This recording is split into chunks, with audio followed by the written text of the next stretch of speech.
जय माता दी। अगर आपके नवरात्रे पूरे हो चुके हैं तो ज़रूर सुने तारा रानी की कथा, तभी आपके व्रत पूरे माने जाएंगे। कहते हैं माँ भगवती को मानने वालों में से एक राजा स्पर्श भी थे। वो दिन रात उनकी पूजा अर्चना में लीन रहते थे। राजा को किसी चीज़ की कमी नहीं थी, बस उन्हें बच्चे की ख्वाहिश थी। सालों से बच्चा न होने के कारण राजा कुछ निराश रहा करते थे। एक दिन राजा की भक्ति से खुश होकर माँ भगवती ने सपने में आकर उसे दो बेटी होने का वरदान दिया। आशीर्वाद मिलने के कुछ समय बाद राजा के घर एक बेटी पैदा हुई। बेटी पैदा होने की खुशी में राजा ने सबको दावत दी और बेटी की कुंडली बनवाने के लिए पंडित को बुलवाया। सबने राजा से एक ही बात कही कि यह साक्षात देवी का रूप है, जहाँ भी इसके कदम पड़ेंगे वहाँ खुशियाँ ही खुशियाँ होंगी। यह भगवती देवी देवी की भक्तन होगी। इतना सब कहकर पंडितों ने लड़की का नाम तारा रख दिया। कुछ समय के बाद मंगलवार के दिन राजा के घर एक और बेटी पैदा हुई। ज्योतिषियों ने उसकी भी कुंडली बनाई और उदास हो गए।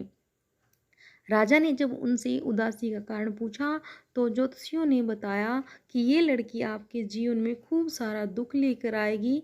राजा ने ज्योतिषियों से पूछा कि आखिर मैंने ऐसे कौन से खराब कर्म किए थे कि इसने मेरे घर जन्म लिया।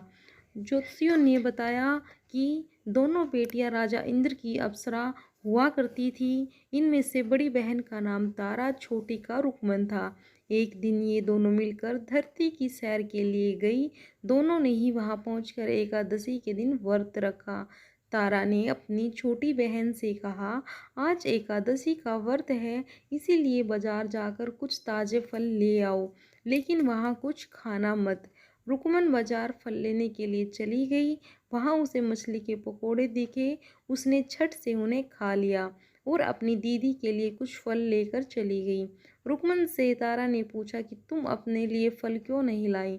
उसने जवाब दिया कि वो मछली के पकोड़े खाकर आई है। तारा ने गुस्से में कहा, तुम पापिन हो, एकादशी के दिन तुमने मछली खा ली। ऐसे खराब कर्म के लिए मैं तुम्हें छिपकली बनने का श्राप देती हूँ। जिंदगी भर कीड़े मकोड़ों को खाती रहना। अब उसी जंगल में तारा की बहन छिपकली बनकर रहने लगी। वहाँ एक जाने माने ऋषि गुरु गोरख भी अपने कुछ शिष्यों के साथ रहते थे। उनके शिष्यों में से एक बहुत ही घमंडी था। अपने घमंड के चलते वो शिष्य कमंडल में पानी भरकर एकांत में बैठकर तपस्या करने लगा। तभी एक प्यासी गाय वहां आ गई। उसने सीधे अपना मुंह उस कमंडल में डाला और पानी पी लिया। पानी पीने के बाद जैसे ही गाय अपना मुंह बाहर को निकालने लगी तो कमंडल नीचे गिर गया और ऋषि का ध्यान भंग हो गया। ऋषि ने देखा कि गाय पानी पी गई। अब गुस्से में ऋषि ने गाय को एक चिमटे से बुरी तरह घायल कर दिया। इस बात की जानकारी जब गुरु गोरख को पड़ी तो वो तुरंत गाय को देखने के लिए गए। जैसे ही उन्होंने गाय की हालत देखी, वैसे ही अपने उस घमंडी शिष्य को आश्रम से बाहर निकाल दिया। कुछ दिनों के बाद गौमाता पर किए गए उस अत्याचार से होने वाले पाप को कम करने के लिए उन्होंने एक यज्ञ करवाया। इस यज्ञ के बारे में गाय को चिमटे से मारने वाले घमंडी शिष्यों को भी पता चला। वो सीधे पक्षी का रूप धारण करके यज्ञ स्थल पर गया और भोजन में अपनी चोंच मार कर उसमें सांप डाल दिया।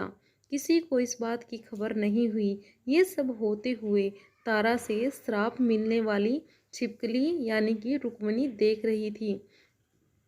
उसके मन में हुआ कि इसे खाकर सभी लोग मर जाएंगे तो अनर्थ हो जाएगा, सबकी जान चली जाएगी। इसीलिए सबकी जान बचाने के लिए छिपकली बनी रुकमन सभी लोगों के सामने भोजन पर गिर जाती है और लोगों ने छिपकली को खूब कोसा।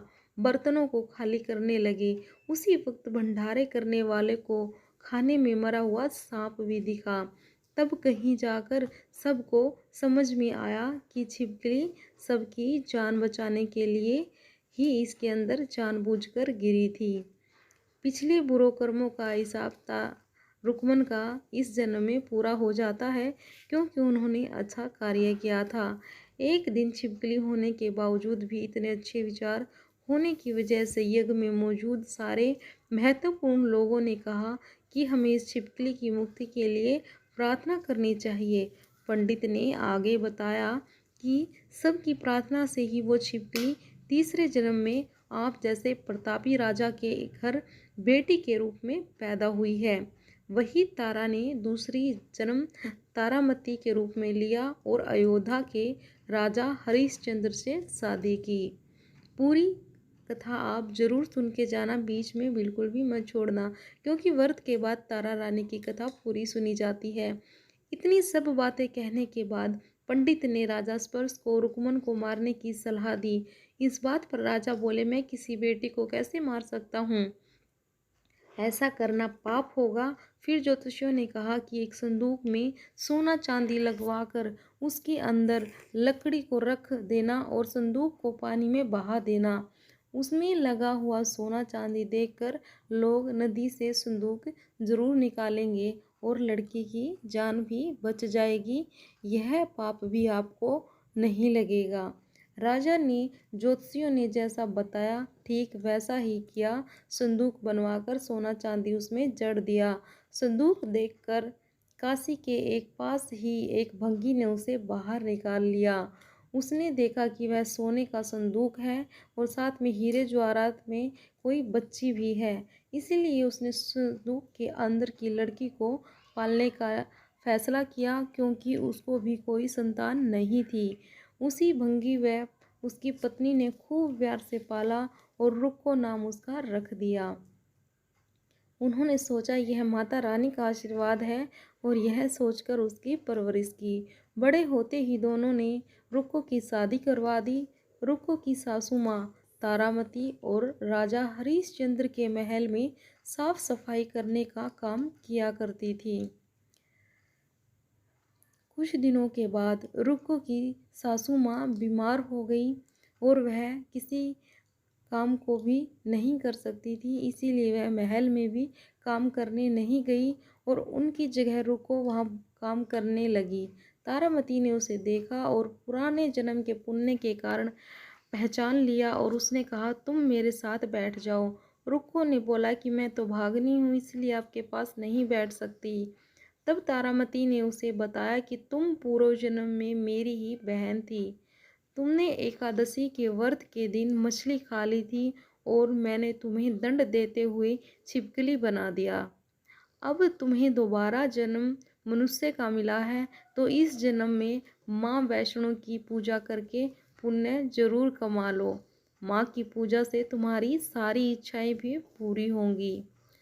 तारामती की इस बात को सुनने के बाद रुक्को माँ वैष्णो से एक बेटे के लिए प्रार्थना करती है और कहती है कि अगर उसकी मनोकामना पूरी हुई तो वह अपने घर में माँ वैष्णो की देवी की पूजन और जागरण कराएगी। माँ वैष्णो देवी उसकी प्रार्थना सुन लेती है और उसे एक प्यारा सा बेटा देती है। पुत्र की प्राप्ति के बाद रुक्को उसकी देखभाल और लाड दुलार में इतना खो गई कि माँ वैष्णो देवी की पूजा करना भूल जाती है। उनसे जो वादा किया था जागरण कराने का वो भी भूल जाती है। ऐसा होते होते 5 साल बीत गए और फिर एक दिन उस बच्चे को चेचक यानी माता निकल आती है। बच्चे की ऐसी स्थिति देखकर परेशान रुक्को अपने पिछले जन्म की बहन तारामती के घर जाकर उन्हें इस समस्या के बारे में बताती है। तब तारामती ने पूछा कि तुमने माँ वैष्णो देवी की पूजा अर्चना में कोई गलती तो नहीं की।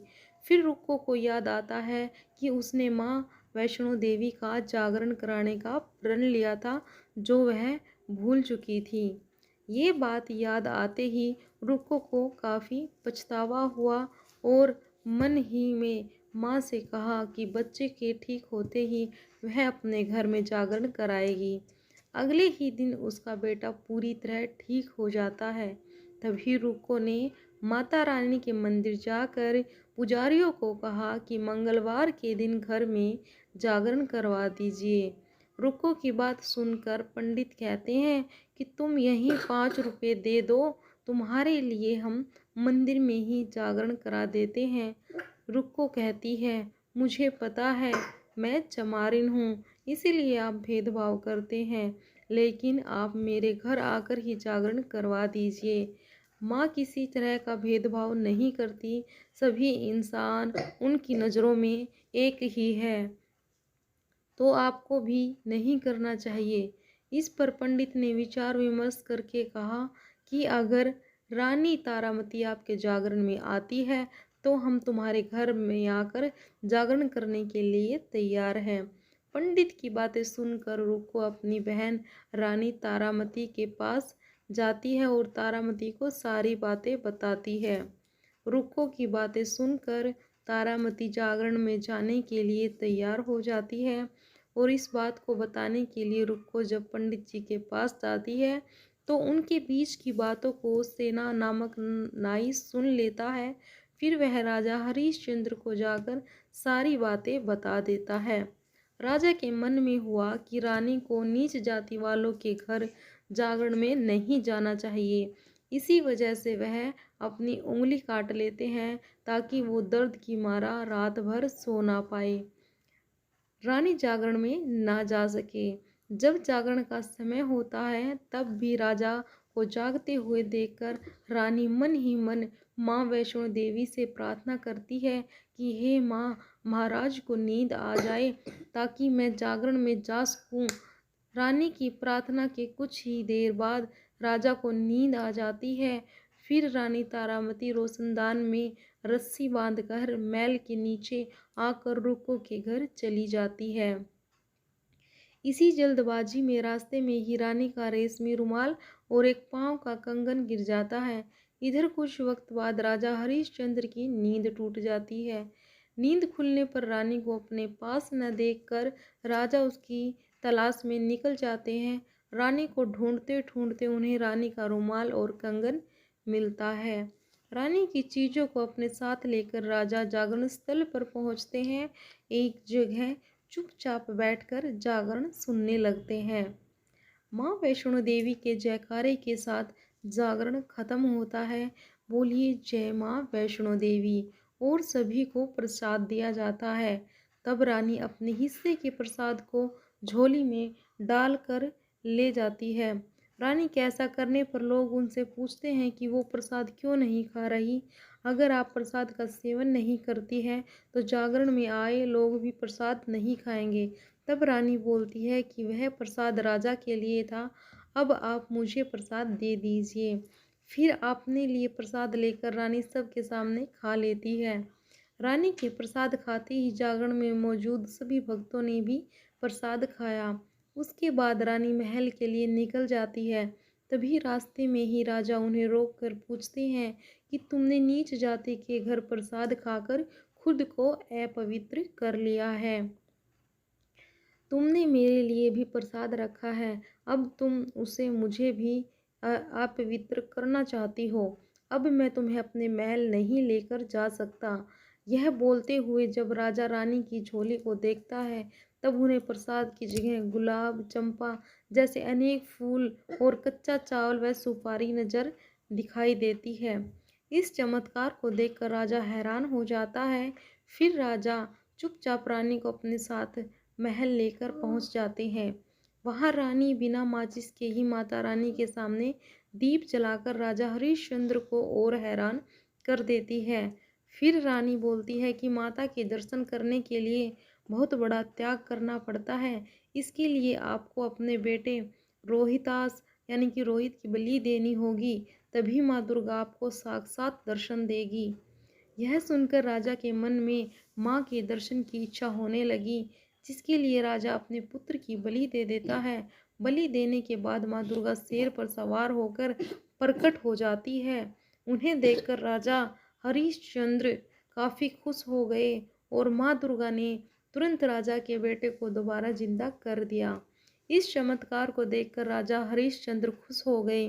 तभी राजा ने माँ की पूरी विधि विधान से पूजा करके उनसे अपनी गलतियों की माफ़ी मांगी। माँ दुर्गा ने भी राजा को खुश रहने का आशीर्वाद दिया और अंतर धन हो गई। तो बोलिए जय माता की। तब राजा ने तारा रानी से कहा कि मैं बहुत खुश हूँ, मुझे पत्नी के रूप में आप मिली हैं। फिर राजा हरिश्चंद्र, तारा रानी और रुक्मन तीनों अपनी मनुष्य योनि से छुटकारा पाकर देवलोक में चले जाते हैं। तो इस कहानी से क्या सीख मिलती है? जात पात कुछ नहीं होता है, और जो हमारे श्रेष्ठ कर्म होते हैं उन्हीं के अनुसार हमें फल मिलता है। बुरे कर्मों के फल इंसान को भोगने ही पड़ते हैं। तो बोलिए एक बार फिर से जय माँ वैष्णो देवी। वीडियो को लाइक और शेयर ज़रूर कर देना। अगर पसंद आई हो तो चैनल को सब्सक्राइब भी ज़रूर कर देना। आपको ऐसी ही माता रानी की कथाएं इस चैनल पर मिलती रहेंगी। तो वीडियो को लाइक और शेयर भी ज़रूर कर देना, और कमेंट में लिखना जय माँ वैष्णो देवी की। जय हो भैरव बाबा की।